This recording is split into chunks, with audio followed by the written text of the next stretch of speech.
Ang Pilipinas ngayon.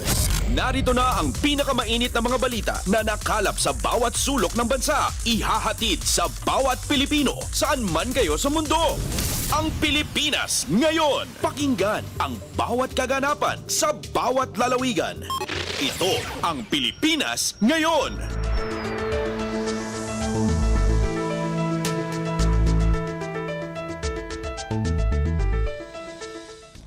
Magandang araw po sa ating mga tagapakinig. Welcome po ulit sa ating programang Ang Pilipinas Ngayon. Ito po ang inyong lingkod, Steph Vicente. Samahan niyo po ako sa kabuuan ng ating palatuntunan.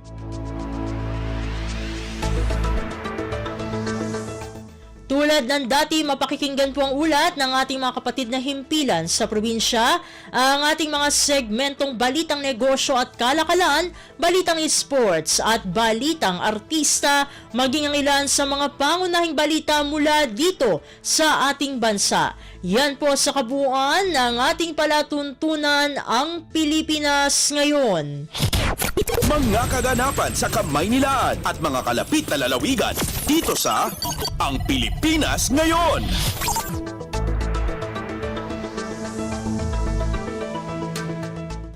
Sa mahahalagang balita, pinangunahan ni Pangulong Ferdinand R. Marcos Jr. ang groundbreaking ceremony ng Meralco Terra o MTerra Solar Project sa Barangay Calios, Peñaranda, Nueva Ecija nitong Huwebes, Nobyembre 21.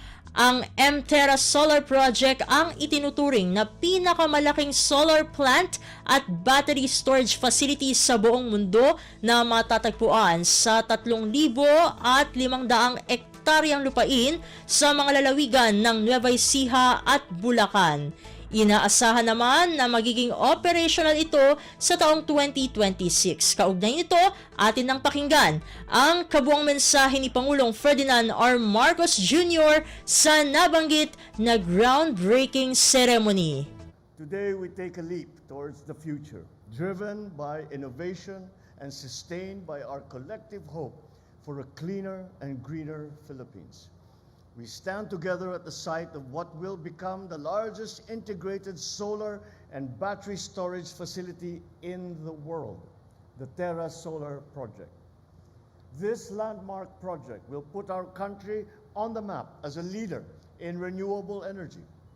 To Meralco, Terra Solar Philippines Inc., Solar Philippines New Energy Corporation, MGen Renewable Energy Inc., and other partners behind these projects. Your efforts have shown that we can forge ahead as key players in the world's energy revolution. The Terra Solar Power Project is designed to address two critical challenges of our time: the surging demand for electricity and the pressing need to shift to renewable and sustainable sources of that energy. With an investment of over 200 billion pesos, this demonstrates confidence in the stakeholders in our nation's potential and our commitment to securing a stable, steady, reliable, and sustainable power supply. Once fully operational by 2027, this facility will deliver 3,500 megawatts peak of solar power to the Luzon grid, with 4,500 megawatt hour of battery energy storage. A 13-kilometer, 500 kilovolt transmission line will connect this project to the power grid, ensuring that clean energy reaches Filipino homes and businesses with efficiency. This project will energize over 2 million households and reduce carbon emissions by more than 4.3 million metric tons annually.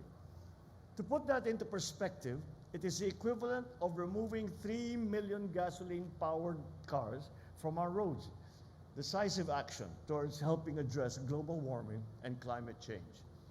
By leveraging our abundant solar resources, the Terra Solar Project will help stabilize our power supply, reduce energy costs, and contribute significantly to our target of 35% renewable energy share in the power generation mix by the year 2030. This initiative will also benefit the communities that host it, spanning 5 municipalities across Nueva Ecija and Bulacan. It is estimated that the project will create over 10,000 jobs. Certainly, it will stimulate local economies and open countless opportunities for growth and development in those communities.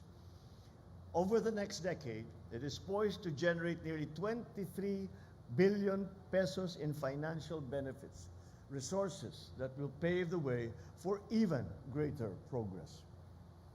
The impacts and advancements of this project are amongst those that we envisioned when I spoke about energy in my recent State of the Nation address. We are working towards a steady and reliable power supply that will meet the demands of today and continuously fuel our ambitions for tomorrow. Projects like Terra Solar bring us closer to that vision. I call on all the government agencies, national, local, and private sector entities to fully support this endeavor by ensuring its timely completion. Let us do the same for all renewable projects. From powering our homes and industries to illuminating our collective aspirations, let this serve as a reminder. When we come together, united in purpose and action, there is no task too daunting, no challenge too great, and no goal beyond our reach. The strong typhoons that we have been experiencing should further strengthen our resolve to find and facilitate solutions that will save our planet and the future of mankind. I hope that beyond the technical and economic milestones brought about by this project, let us remember the broader goal that drives us. It is a bagong Pilipinas, where our needs are met responsibly, equitably, and sustainably.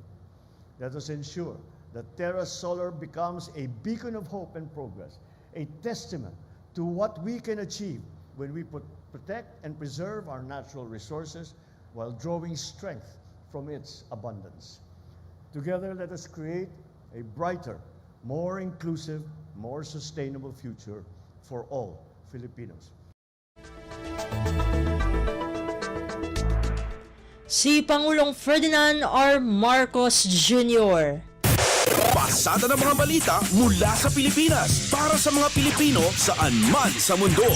Ang Pilipinas ngayon.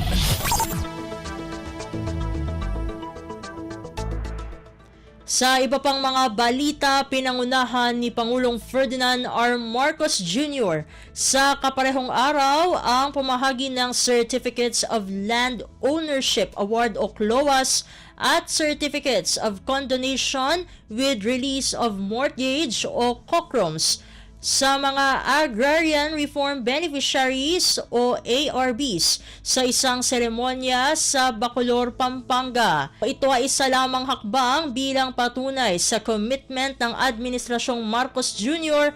na suportahan ang ating mga magsasaka.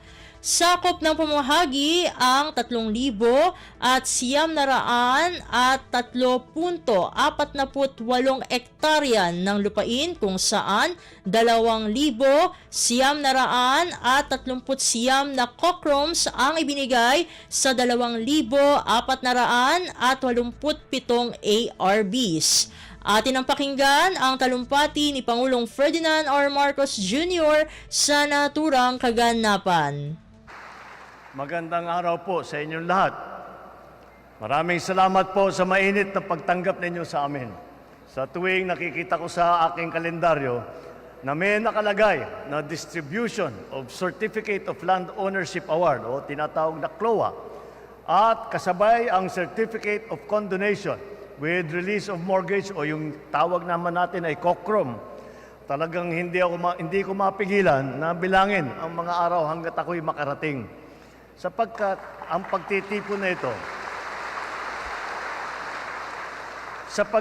pagtitipon natin na ganito ay nangangahulugan na makakapaghatid kami sa inyo ng serbisyo na pinakamahalagang parte ng aming trabaho. Nitong mga nakaraang linggo, 6 na sunod-sunod na bagyo ang dumaan sa ating bansa, nagdulot ng napakalaking pinsala. Kasama sa mga lubos na naapektuhan ng mga kalamidad na ang ating mga magsasaka na ang kabuhayan ay madalas na nakadepende sa panahon. Ngunit sa pagkakataong ito, nais po namin mabawasan ang inyong iniisip at inaalala.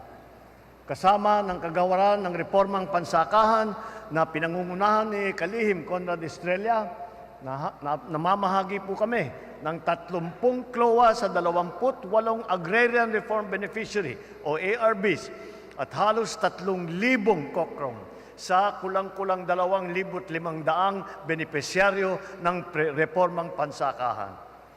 Sa kabuuan po, nakakahalaga ng mahigit 206 na milyong piso ng utang ng mga magsasaka ay burado na po, wala nang bisa. Kasama na rito ang amortisasyon, ang interes at iba pang mga surcharge na nakakaangkla sa inyong mga lupang sakahan sa loob ng napakahabang panahon. Simula ngayon, pinapawalang bisa na po natin ang inyong utang sa lupang ipinagkaloob sa inyo sa ilalim ng reformang agraryo. Isa pa ito sa talaga na ating mga layunin. Isang hakbang ito upang pagtibayin pa ang sektor ng agrikultura at matulungan na maiangat ang antas ng pamumuhay ng ating mga magsasaka. Lagi ko pong naikikwento sa ating mga magsasaka na kami ni Secretary Conrad ang nagpapatuloy na nasimulan ng aking ama at ang kanyang lolo. Dahil po, nagsimula ang reformang agraryo sa administrasyon ng aking ama. At kasama naman niya yung kanyang kalihim ng DAR. Ang lolo naman ni Secretary Conrad na kapangalan din niya, Conrado Estrella. At ngayon, sa ilalim ng administrasyong ito, aking nilagdaan ang New Agrarian Emancipation Act na siyang nagpapalaya sa ating mga magsasaka mula sa pagkakautang sa lupang pang-agraryo. Si Secretary Conrad naman ngayon ang kalihim ng DAR na nagpapatupad nito. Kaya naman, sa buong sigasig namin ni Secretary Conrad na kailangan na ipagpatupad namin ang programang ito, naniniwala kami na nararapat lamang na mas pag-ibayuhin ang kakayahan ng ating mga ARBs o ng ating mga beneficiary. Patuloy ang pamahalaan sa pag-iisip ng mga makabagong paraan upang lalong mapaunlad ang sektor ng agrikultura. Kaugnay nito, nagpulong kami kahapon ng iba't ibang ahensya ng gobyerno kasama ang pribadong sektor. Dito nagmungkahi ng mga hakbang na paramihin pa ang ating mga seedling nursery na sa buong bansa para mapaigting pa natin ang pagtatanim ng mga gulay at bigas. Ito po yung programang ginawa po namin ay yung seedling production. Para po ang ating mga magsasaka ay ang kanilang ginagamit na variety na itatanim, hindi lamang na palay, kundi pati na ang mga gulay, yung pinakamaganda at sapat na hindi na tayo nag-i-import. Nag-i-import pa tayo ng mga seedling, dapat kayang-kaya naman natin gawin dito sa Pilipinas. Kaya't yan po ang ating bagong programa para paramihin ang seedling production dito sa Pilipinas. Hindi na tayo mag-import at kasama dyan ang ating mga magsasaka. Pinakamagandang seedling ang kanilang gagamitin sa kanilang pagtatanim.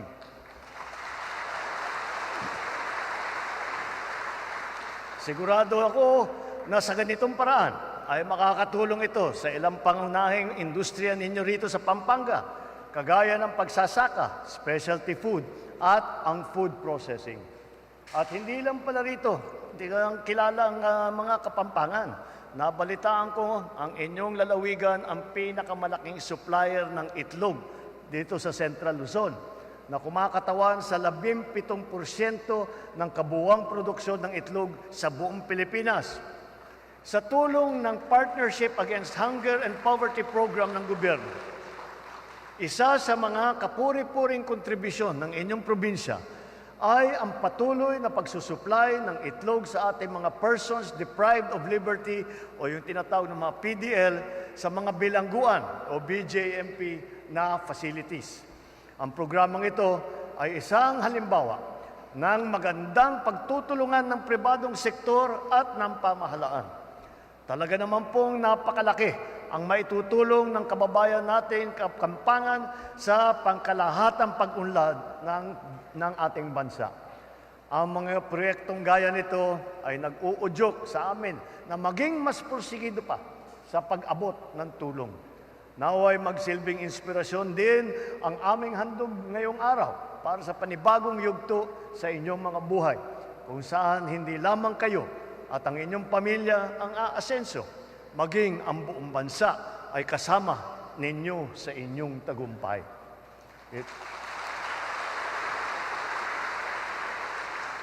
Ito po ang aking panawagan. Magkaisa tayo sa pagtatanim ng mga binhi ng pag-asa para sa bagong Pilipinas. Muli, maraming salamat sa inyo lahat. Mabuhay ang ating mga magsasakang Pilipino. Mabuhay ang lalawigan ng Pampanga. Mabuhay ang bagong Pilipinas.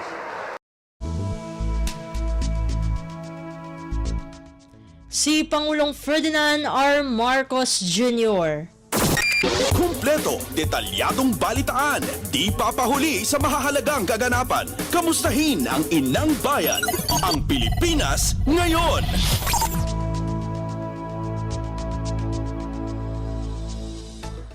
Samantala, pamahalaan ng Pilipinas tatalima sa itinakda ng batas sa Indonesia kaugnay ng magiging custody jurisdiction nito kay Mary Jane Veloso. Ang detalye ng balita, ihahatid sa atin ni Alvin Baltazar. Tiniyak ng Department of Foreign Affairs na susunod ang Pilipinas sa batas na ipinatutupad ng Indonesian government sa gitna ng napipintong transfer of custody ng OFW na si Mary Jane Veloso.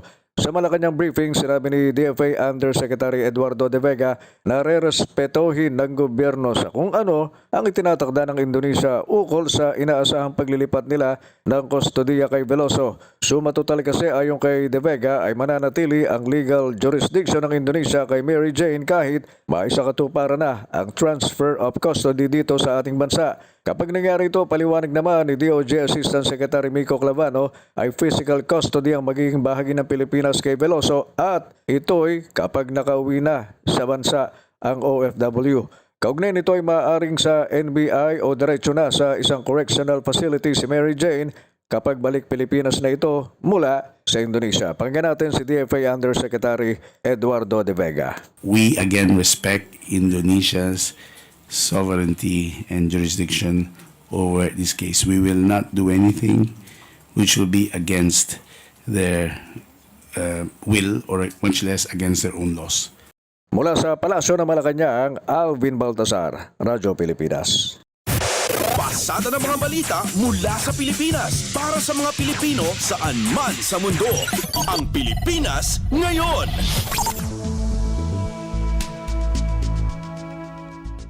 Sa iba pang mga balita, sinisimulan na ng Department of Foreign Affairs o DFA ang proseso sa pag-uwi sa Pilipinas ni Mary Jane Veloso.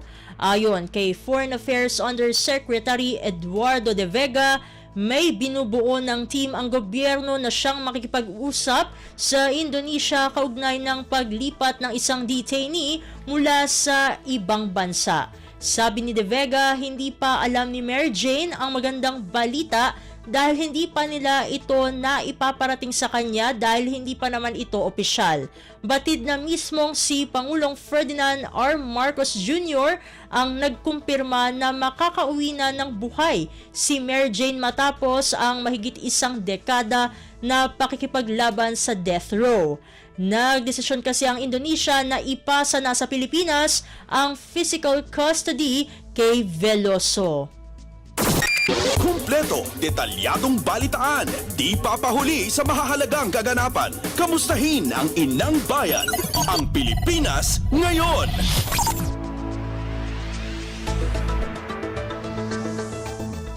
Samantala, lubos-lubos ang pasasalamat ng pamilya ng convicted OFW na si Mary Jane Veloso kay Pangulong Ferdinand R. Marcos Jr. matapos i-anunsyo na pauuwiin ng buhay ang Pinay sa Pilipinas. Nakulong si Veloso sa Indonesia noong 2010 dahil sa kasong drug trafficking at nahatulan ng parusang kamatayan. Sa panayam ng Radyo Pilipinas sa ama ni Mary Jane na si Tatay Cesar, nag-uumapaw ang kagalakan ng pamilya Veloso dahil matapos ang mahigit isang dekada na pakikipaglaban sa death row sa Indonesia, makakapiling na rin nila sa wakas ang kanilang anak. Papasalamat po ako talagang maraming salamat po sa ating mahal na Pangulo at natugunan na rin po ang aming kahilingan na pauwiin na po si Mary Jane dito sa Pilipinas. At lalong-lalo na po ang mga taong sumusubaybay sa amin, tumutulong. Malaking nagpapasalamat po ako sa kanila na hanggang hindi nakauwi si Mary Jane, hanggang ngayon tumutulong pa rin sila. Umaasa naman ang pamilya ni Mary Jane na makakauwi na ang Pinay ngayong Pasko. Pasada ng mga balita mula sa Pilipinas para sa mga Pilipino saan man sa mundo. Ang Pilipinas ngayon.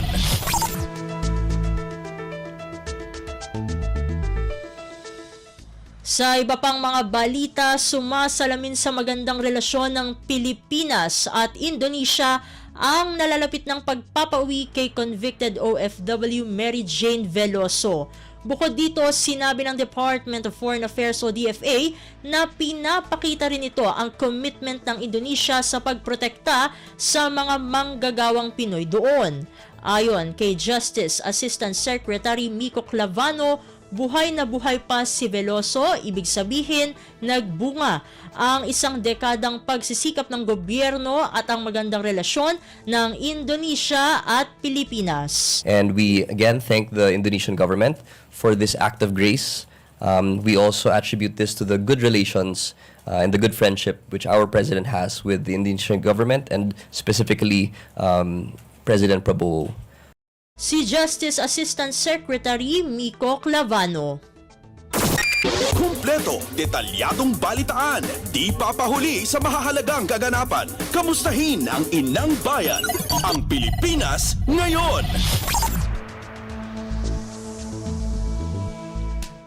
Samantala, walang hinihiling na kapalit ang gobyerno ng Indonesia sa pagpapauwi ng buhay kay Mary Jane Veloso. Ito ang naging paglilinaw ni Foreign Affairs Undersecretary Eduardo de Vega sa gitna ng mga espekulasyon kaugnay sa posibleng kondisyon na hihingin ng Indonesia kapalit ng pagbabalik ni Veloso sa Pilipinas. There was a lot of speculation as to what was the return or what was the condition. The Indonesians have not requested any payback, any quid pro quo for this. May I clarify? This is not in return for anything. Si Foreign Affairs Undersecretary Eduardo de Vega. Pasada ng mga balita mula sa Pilipinas para sa mga Pilipino saan man sa mundo. Ang Pilipinas ngayon.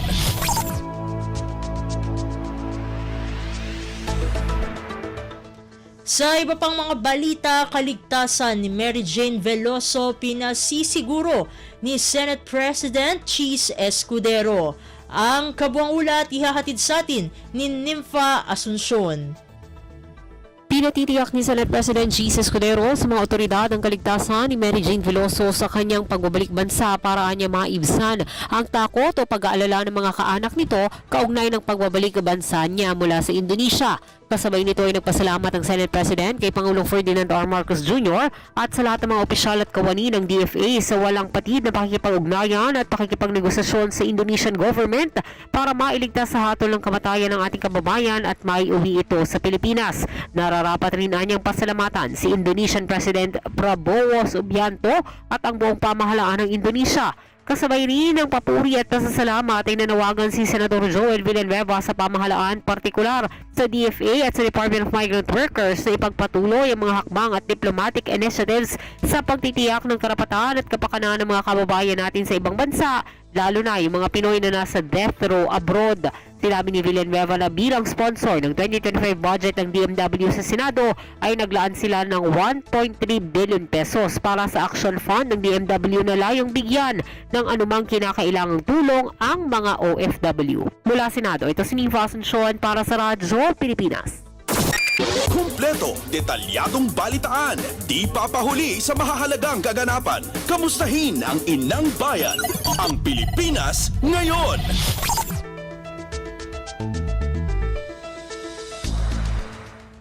Samantala, paggamit ng 911 system para sa mas epektibong pagtugon sa emergency, isinusulong ng Office of Civil Defense.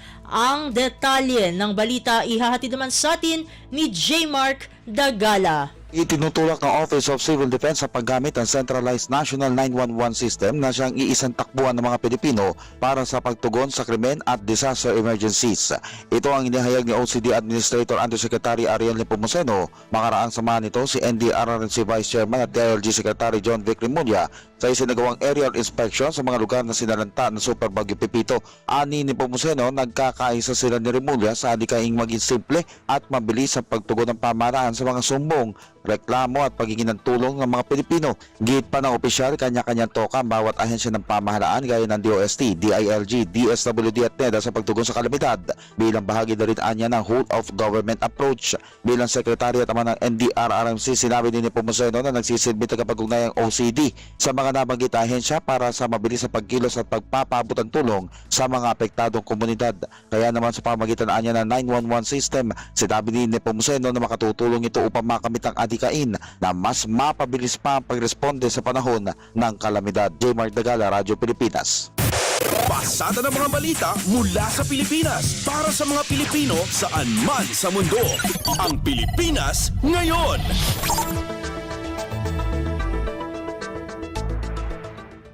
Sa iba pang mga balita, pagsasayos sa transmission services sa mga lalawigang tinamaan ng Super Typhoon Pepito natapos na ng National Grid Corporation of the Philippines.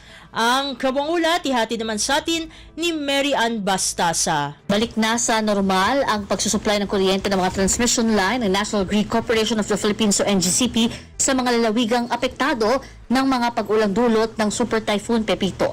Ayon sa NGCP, ganap na naibalik kahapon ang power transmission services sa Cabanatuan San Juan 69 kV line na nagseserbisyo sa lalawigan ng Aurora. Dahil dito, normal na muli ang operasyon ng Orelco at gayon din ang transmission operations sa buong Luzon grid. Kasunod niyan, tiniyak naman ng NGCP sa publiko na patuloy itong nakamonitor sa anumang sama ng panahon at tandang i-activate ang kanilang OCMC kung sakaling magkaroon ng banta sa kanilang pasilidad. Ito si Meran Bastasa para sa Radyo Pilipinas.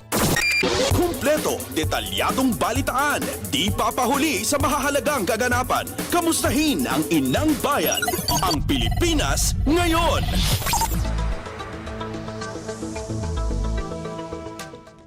At iyan ang mga maiinit na kaganapan para sa araw na ito. Samantala, ating antabayanan ng mga ulat mula sa ating mga kapatid na himpilan sa probinsya para sa Regional News. Balita mula sa lalawigan sa bawat rehiyon ng ating bayan. Dito sa Ang Pilipinas Ngayon.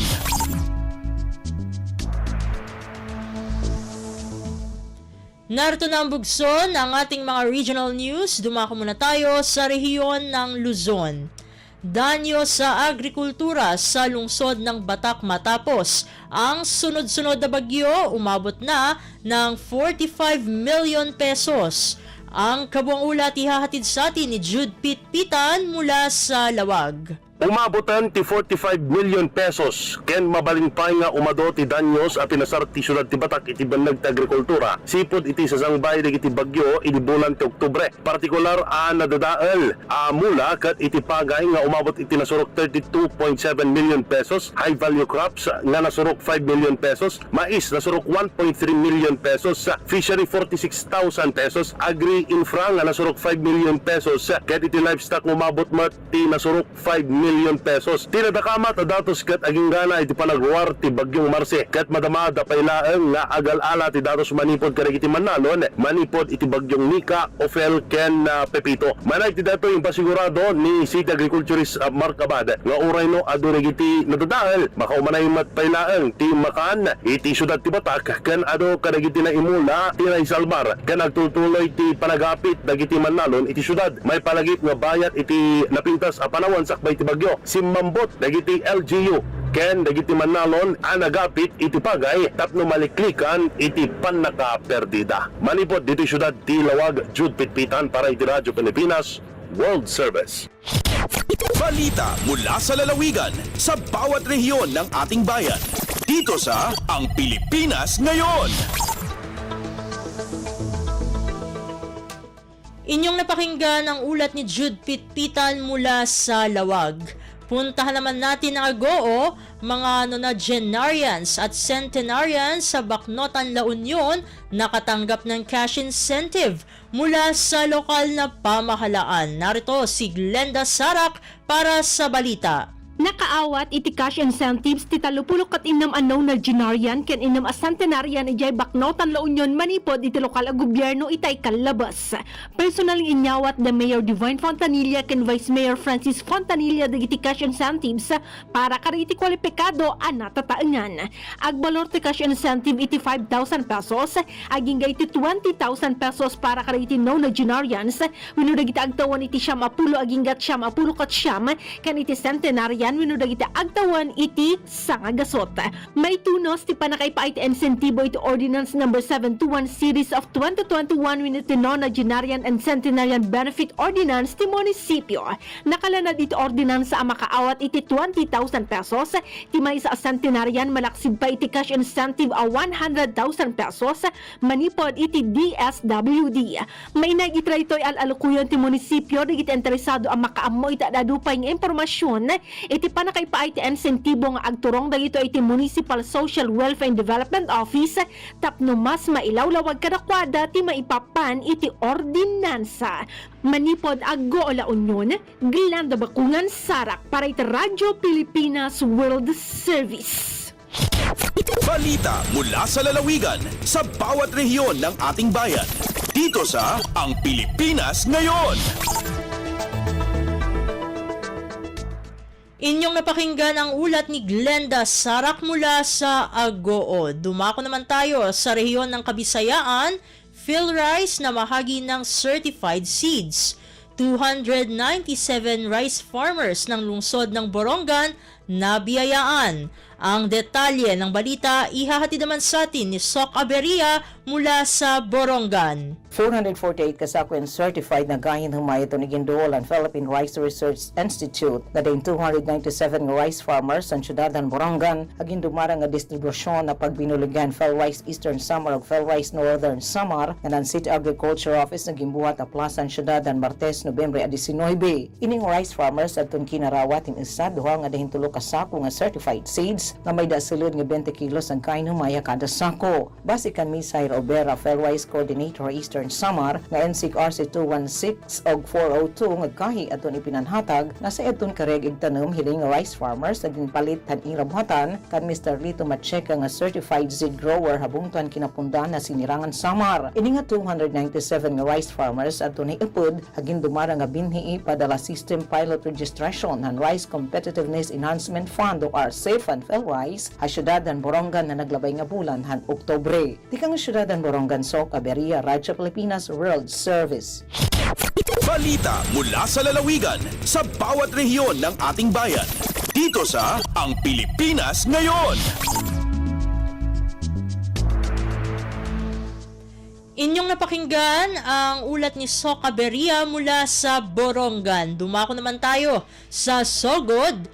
Fish processing training isinagawa ng DTI Southern Leyte sa bayan ng Tomas Opus.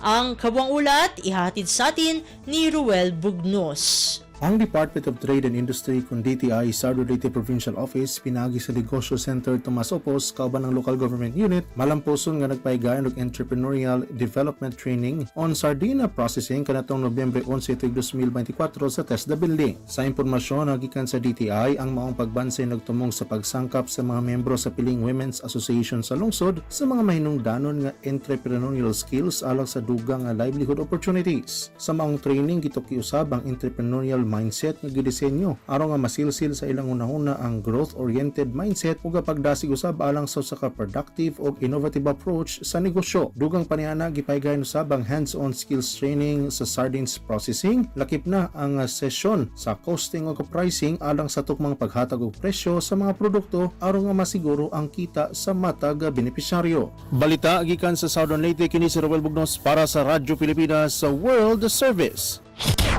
Balita mula sa lalawigan sa bawat rehiyon ng ating bayan.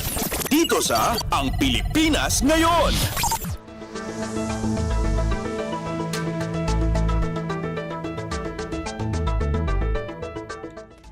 Inyong napakinggan ang ulat ni Roel Bugnos mula sa Sogod. Dakuin naman natin ang Mindanao. Training para sa mushroom production isinagawa ng Department of Agriculture Regional Office 10 para sa mga magsasaka sa Bukidnon. Ang detalye ng balita ihahatid sa atin ni Romy Kapinpuyan mula sa Cagayan de Oro. Training alang sa mushroom production ang ipahigayon sa Department of Agriculture Regional Field Office 10 dito sa Northern Mindanao Agricultural Crops and Livestock Research Complex sa Dalawangan, Malaybalay City, Bukidnon. Tungong sa nasampit nga training ang pagtudlo kalabot na sa management practices sa mushroom production o pag-promote sa mushroom silving alternative nga tinubdan sa panginabuyan sa mga mag-uma sa lalawigan sa Bukidnon. Hands-on training kini kalabot na sa mushroom cultivation techniques gikan sa substrate preparation ngadto na sa pag-harvest. Pinaagi ni nga training ilantaw nga molambo ang local food production alang sa food security pinagi sa Sustainable Livelihood Initiatives. Gikan sa Radyo Pilipinas Cagayan de Oro, kini si Romy Kapinpuyan para sa Radyo Pilipinas World Service. Balita mula sa lalawigan sa bawat rehiyon ng ating bayan. Dito sa Ang Pilipinas Ngayon. Inyong napakinggan ang ulat ni Romy Kapinpuyan mula sa Cagayan de Oro. Puntahan naman natin ang Zamboanga, kadiwa sa Nia Taboan. Muling binuksan sa Zamboanga City kasabay ng 1 taong anibersaryo nito sa syudad. Narito si Shirley Espino para sa balita. Ya condució otra vez ayer el Kadiwa sa Niatabuan na ciudad de Zamboanga. El actividad marca el primer aniversario del Kadiwa na ciudad, donde objeto de este amo para ayuda con el mga sembrador na lugar. El actividad ya conducí ayer, donde ta continua empuja con el mga sembrador, especialmente con el mga miembros del Zamboanga Irrigators Association por medio del actividad que ta dale oportunidad kanila para puede vender el de ilang mga produkto y aumento busca vida. El National Irrigation Administration o NIA ta continua también empuja con el mga zamboangueño para soporta con el mga produkto del mga lokal sembradores. Desde aquí na RP Zamboanga, este si Shirley Espino para na Radyo Pilipinas World Service. Balita mula sa lalawigan sa bawat rehiyon ng ating bayan. Dito sa Ang Pilipinas Ngayon.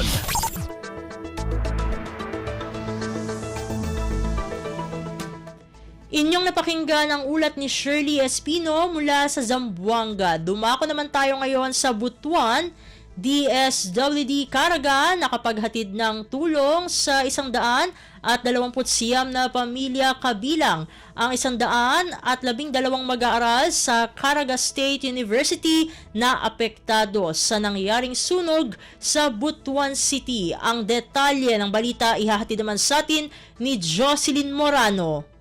Department of Social Welfare and Development kung DSWD Caraga mitunol sa hinabang ngadto sa mga pamilya o mga estudyanteng apektado sa nahitabong sunog sa dakbayan sa Butuan atong Nobyembre 19 alas 3 sa kadlawon. Mga pagkaon ug non-food items ang gihatod dito sa Caraga State University kung CSU, hadiin temporaryong gipapuyo ang 129 ka mga pamilyang nasunugan. Diin 112 niini mga estudyante sa CSU samtang 117 residente sa dakbayan. Giapod-apod sa DSWD Caraga ang 640 45 ka family food packs kun FFPs. Matag pamilya nakadawat og tiglima ka mga FFPs. Doon na usay gitunol nga hygiene kits, kitchen kits, sleeping kits, family kits og 20 ka mga modular tents aron usab hapsay, luwas og kaampingan ang ilang privacy samtang naa sa covered court karon sa CSU. Gawas sa mga business establishments, tulo ka mga boarding house ang naugdaw nga puros ginama sa kahoy gikan sa RP Butuan. Kini si Jocelyn Morano para sa Radyo Pilipinas World Service. Balita mula sa lalawigan sa bawat rehiyon ng ating bayan. Dito sa Ang Pilipinas Ngayon.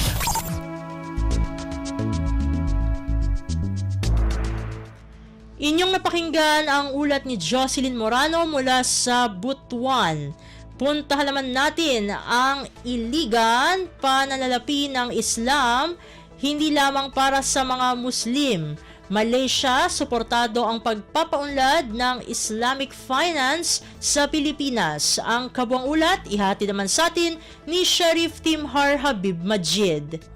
Nilinaw ni Malaysian International Center for Education in Islamic Finance o INSAFE President and Chief Executive Officer Professor Emeritus Dato Dr. Azmi Omara na ang Islamic Finance o pananalapi ng Islam ay hindi lamang para sa mga Muslim. Ibinahagi rin ni Azmi na ang pinakamaraming mga kliyente ng pananalapi ng Islam sa bansang Malaysia ay mga hindi Muslim. Aniya patok ito sa mga kliyente dahil sa taglay nitong nagpapakita ng transparency. Kaugnay nito buo naman ang suporta ng INSAFE sa pagpapaulad ng pananalapi ng Islam sa Pilipinas sa pamamagitan ng Mindanao State University o MSU. Isusulong nito ang curriculum development, capacity building of faculty members, exchange students at iba pa kung saan makakakuha ang mga ito ng mga panibagong kaalaman hinggil sa pananalapi ng Islam na maaring ipamahagi hindi lamang sa rehiyon ng Mindanao kundi pati na rin sa iba't ibang panig ng bansa. Matatandaan namang sinabi ni Pangulong Ferdinand R. Marcos Jr. na ang pamahalaan ng Pilipinas at Malaysia ay nagkakaisa sa pagpapatatag ng halal industry, Islamic banking at food security sa Bangsamoro Autonomous Region in Muslim Mindanao o BARM. Mula sa lungsod ng Iligan, ito si Sharif Timhar para sa Radyo Pilipinas. Balita mula sa lalawigan sa bawat rehiyon ng ating bayan. Dito sa Ang Pilipinas Ngayon.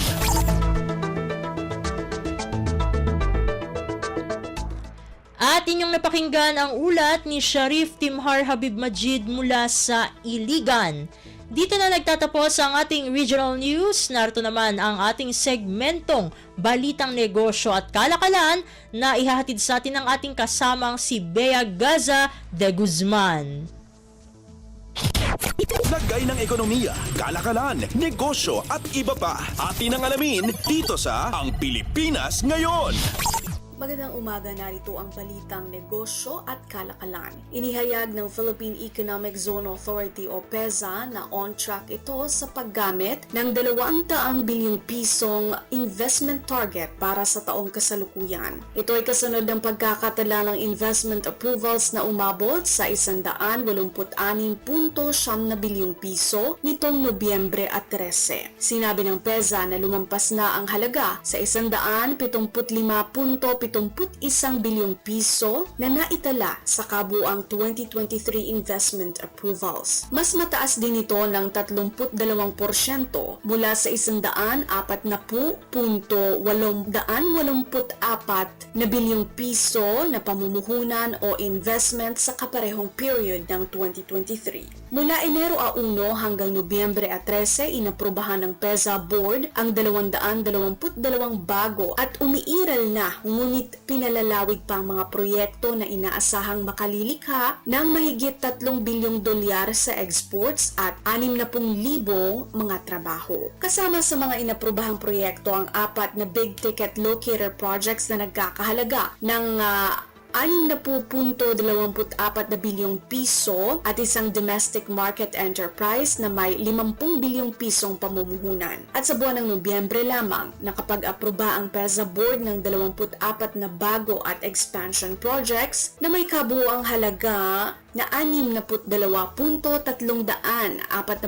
bilyong piso. Inaasahan naman itong kikita ng 300 milyong dolyar sa exports at lilikha ng trabaho mahigit sa 20,000.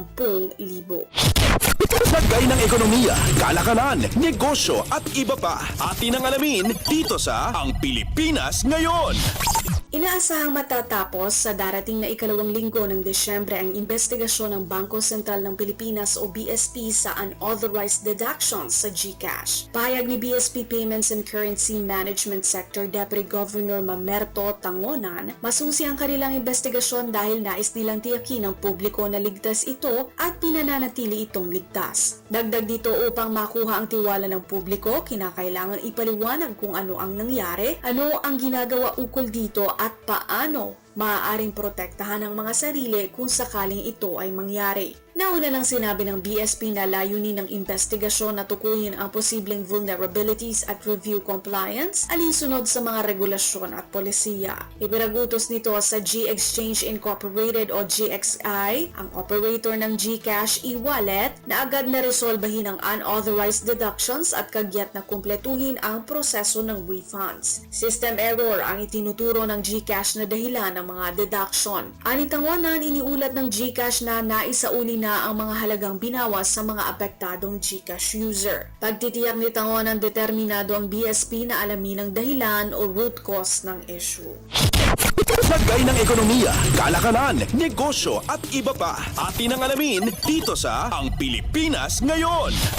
Iniulat ng Philippine Ports Authority o PPA na nakamit ng Manila International Container Terminal o MICT ang record volume ng mga container na kanilang hawak nitong buwan ng Oktubre. Kaugnay nito, tiniyak ang kanilang kahandaan sa kasagsagan ng Kapaskuhan. Sa isang pahayag, sinabi ni PPA General Manager J. Daniel Santiago na itinulak ang milestone na ito ng kamakailang paglaki sa foreign trade. Nakapagtala ang MICT kamakailan ang pinakamataas na 147,935 20-foot equivalent units o TEOs na kabahagi ng 275,028 TEOs na naitala noong Oktubre. Ang MICT, ang nag-iisang dedicated container handling facility ng bansa, ay pinatatakbo ng International Container Terminal Services Incorporated o ICTSI. Kinilala ni Santiago ang tagumpay at sinabing sa tulong ito ng ugnayan ng PPA sa ICTSI at sa patuloy na pamumuhunan ng ICTSI sa infrastruktura at makinarya. Halimbawa na lamang ng upgrade sa makinarya ang pagpapalit ng panibago sa lumang key crane sa berth 3 sa 3 at pagdadagdag sa bilang ng key crane sa berth 6 mula 5 hanggang 6. Paliwanag ni Santiago, ang pamumuhunan sa mas malaki at mas advanced na mga crane ay layuning pagandahin ang kakayahan ng terminal na ma-accommodate ang mas malaking mga container vessel at makasabay sa mas malaking market demand. Dagdag pa rito, pinagaganda ngayon ng ICTSI ang Port Berth 8 na inaasahang magdadagdag sa annual capacity ng MICT sa 3.5 million TEOs sa 2027. Binigyan diin ni Santiago ang papel ng public-private partnerships tulad ng ICTSI sa pag-sustain ng mas madaling operasyon sa major terminals. Lagay ng ekonomiya, kalakalan, negosyo at iba pa. Atin ang alamin dito sa Ang Pilipinas Ngayon. At yan ang ating balitang negosyo at kalakalan. Ito si Bea Gaza de Guzman para sa Radyo Pilipinas World Service. Lagay ng ekonomiya, kalakalan, negosyo at iba pa. Atin ang alamin dito sa Ang Pilipinas Ngayon.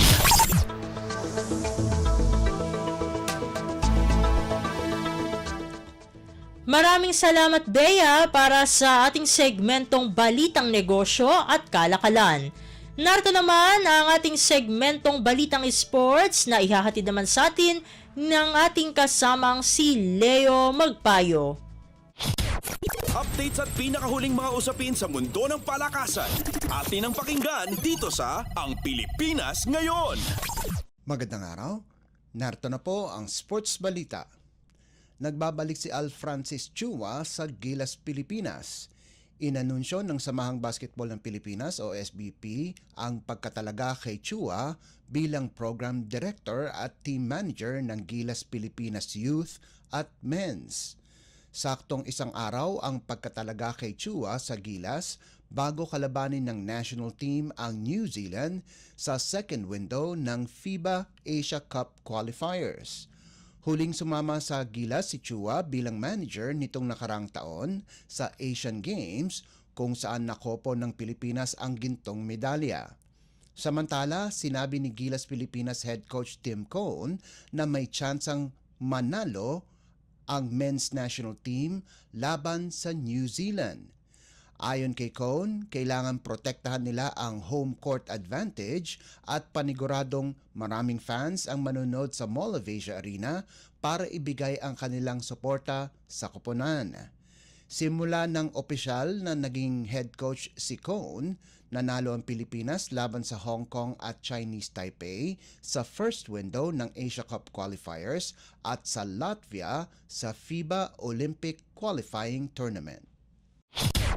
Updates at pinakahuling mga usapin sa mundo ng palakasan. Atin ang pakinggan dito sa Ang Pilipinas Ngayon.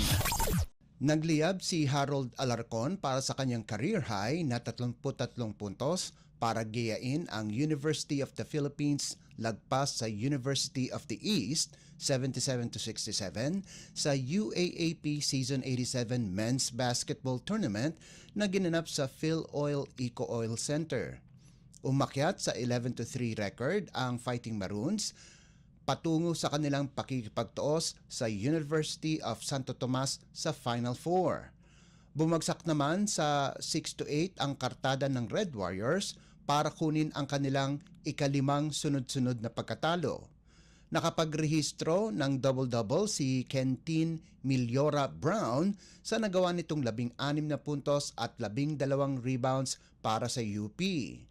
Nanguna naman si Jack Cruz Dumont para sa UE sa nalikom nitong 14 na puntos, 3 rebounds, 4 na assists at 4 na steals. Nagdagdag naman si Precious Momowe ng sarili niyang double-double na may 11 puntos at 12 rebounds habang nakapagtala si Rainer Maga ng sarili niyang 11 puntos. May tsansa pang makapasok sa Final Four ang Red Warriors kapag natalo ang Adamson kontra Ateneo itong darating na Sabado, subalit kapag nanalo ang Soaring Falcons, magkakaroon sila ng playoffs para sa huling pwesto. Updates at pinakahuling mga usapin sa mundo ng palakasan. Atin ang pakinggan dito sa Ang Pilipinas Ngayon. Nagparamdam kaagad si Filipina tennis star Alex Ayala kung saan mabilis niyang dinispatcha ang paborito ng manonood na si Ena Koike 6-2, 6-0 sa opening round ng ITF W100 Takasaki sa Japan. Dinomina ni Ayala ang Japanese sa loob lamang ng 2 sets na nagtagal ng 1 oras at 2 minuto kung saan hindi mahinto ng Hapon ang nagliliyab na Filipina. Dahil sa panalo, makakatapat ng 19 anyos na si Ayala sa second round, si Hayu Kinoshita ng Japan na tinalo ang kapwa Hapon na si Kayo Nishimura 2-6, 6-0 at 6-2. Posibleng makatapat ng SEA Games bronze medalist ang mga bigating players katulad ni Xijia Wei ng China at Mananchaya Sawangkao ng Thailand. Updates at pinakahuling mga usapin sa mundo ng palakasan. Atin ang pakinggan dito sa Ang Pilipinas Ngayon. At yan ang pinakahuling balita sa larangan ng palakasan. Para sa Radyo Pilipinas World Service, ito po si Leo Magpayo. Magandang araw. Updates at pinakahuling mga usapin sa mundo ng palakasan. Atin ang pakinggan dito sa Ang Pilipinas Ngayon.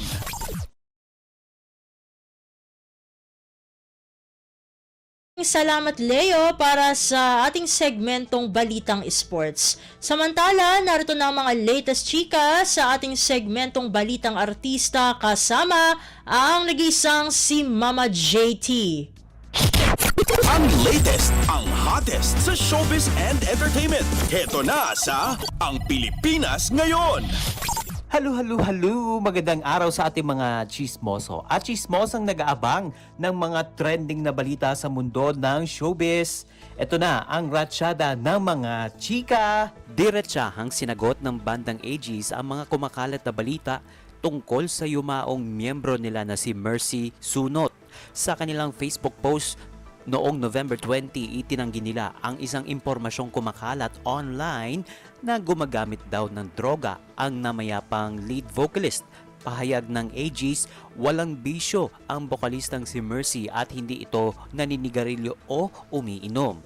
Pagpapatuloy pa ng banda, wala rin daw anumang panayam na ibinigay si Juliet na kapatid ng namayapa na si Mercy na naglalaman ng mga pahayag laban sa kanyang kapatid. Humihingi rin ng respeto ang AGs para kay Mercy at sa pamilya nito na nasa gitna ng pagluluksa sa pagkamatay nito. Pinuna rin nila ang anyay kawalan ng modo ng mga pasimuno at nagpapakalat ng impormasyon na ang tanging hangad ay makakuha lamang ng atensyon, clicks at engagement para sa kanilang sariling online page. Hiling rin ng banda na sana ay maging paalala ito para sa lahat na pag-isipan at maging maingat at responsable sa pag-share ng mga impormasyon online. Matatandaan nitong Lunes, November 18 nang tuluyan ng namaalam si Mercy matapos ang pakikipaglaban niya sa breast cancer at lung cancer.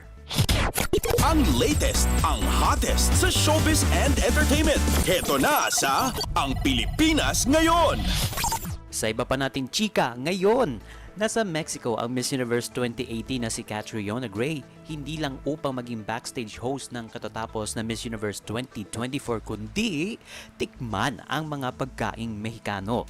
Ayon kasi sa post ni Catriona sa Instagram, nasa Mexico ito ngayon para sa isang food adventure pagkatapos ng kanyang hosting gig. Sabi pa niya, paborito na niya ang food destination ang Mexico dahil sa masigla at mayamang kultura ng bansa at nakikita ito sa kanilang mga pagkain. And yamang nasa Mexico ito ngayon ay hindi na niya pinalampas pa na tikman ang authentic taco na isa sa mga pinakasikat na pagkaing Mexicano. At una nang sinabi ng beauty queen sa isang panayam na ito ang kanyang kauna-unahang pagkakataon na dumalaw sa Central American country at wala itong sasayanging pagkakataon upang i-record ang kanyang travel adventures. Ang latest, ang hottest sa showbiz and entertainment. Heto na sa Ang Pilipinas Ngayon. At sa uli nating chika ngayon, nito lamang November 20 nang ganapin ang awards night ng 46 Catholic Mass Media Awards sa Ermita, Maynila. At isa sa mga nakatanggap ng major awards ang Pinoy pop girl group na BINI. Ang grupong ito kasi ang nanalo sa kategoryang Best Inspirational Secular Song category para sa kanta nilang Karera.